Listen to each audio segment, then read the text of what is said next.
What's huge, tall, large diameter, and blasts all the time? Well, you'd be right if you guessed the Space X Starship.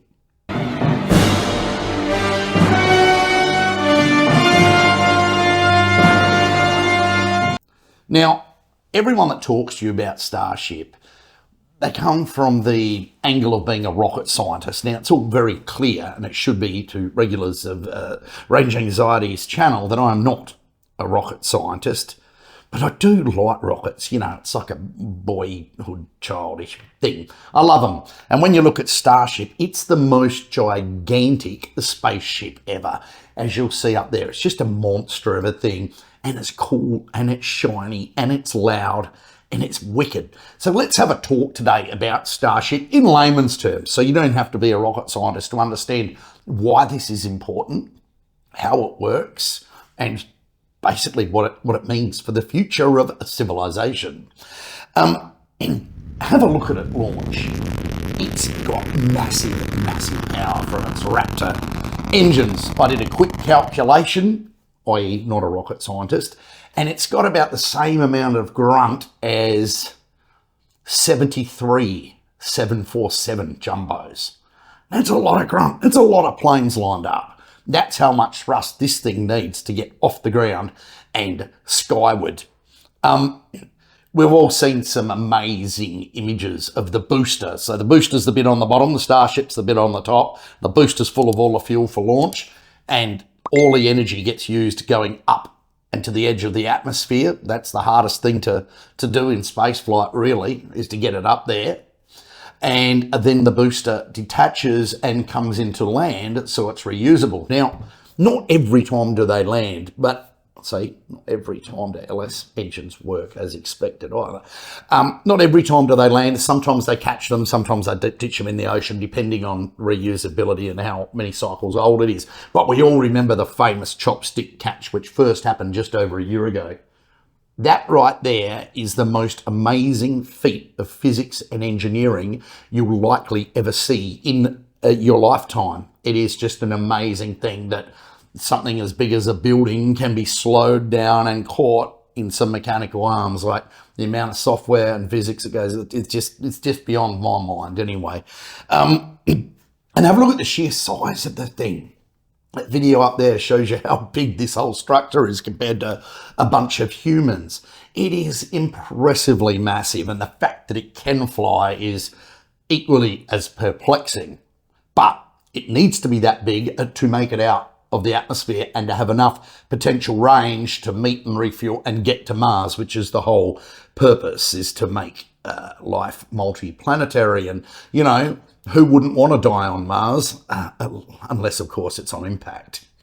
So each mission has a goal, right? Sometimes it's to catch the booster. Sometimes it's to deploy Starlink simulator satellites into space. We're in the testing phase. Flight 11 is still, there have been 11 of these things go up.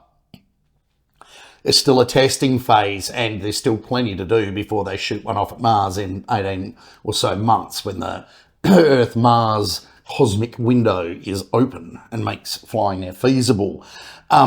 So yeah, the goal of Flight 11, which just happened, was to test what would happen when the heat shields were violated. So the heat shields are on the top part that you'll see when they're stacking in that picture up there. The booster's on the bottom, the Starship's the top part, and all of the heat shields, because that's the thing that people will maybe be coming back in re-entry. The heat shields are there because when you come back through the atmosphere, yes, there is space. Yes, the Earth is round. No, it's not flat. You generate a lot of heat through friction. See, fiction, oh my God, the flat earthers are going to be going mental. See, I told you he made it up. Friction. Right, friction burn. Right. And yeah, things glow red and get to, 1,000+ degrees Celsius. And if there's not adequate heat shielding, the ships just burn up. I think we had that problem on a space shuttle with tiles once, didn't we? So Flight 11, its whole thing was to not only deploy the Starlink satellites, but also to test what would happen if they removed, as they said, a few scales off the Dragon and put it back in. By scales, remove some heat tiles and have a look if the ship can actually survive a re-entry missing those tiles. Now, it did certainly look very battered up when it came back to Earth and splashed down in the Indian Ocean and exploded, which was planned.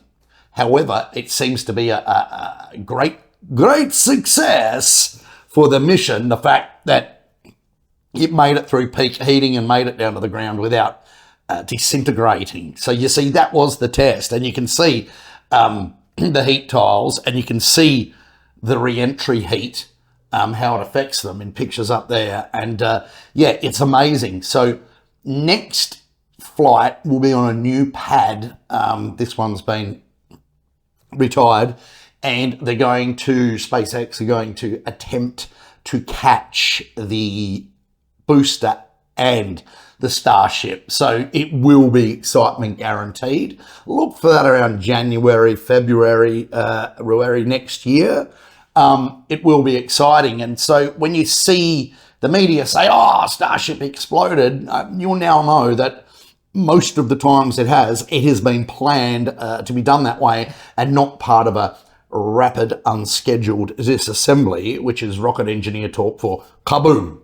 Thanks once more for watching Range Anxiety TV.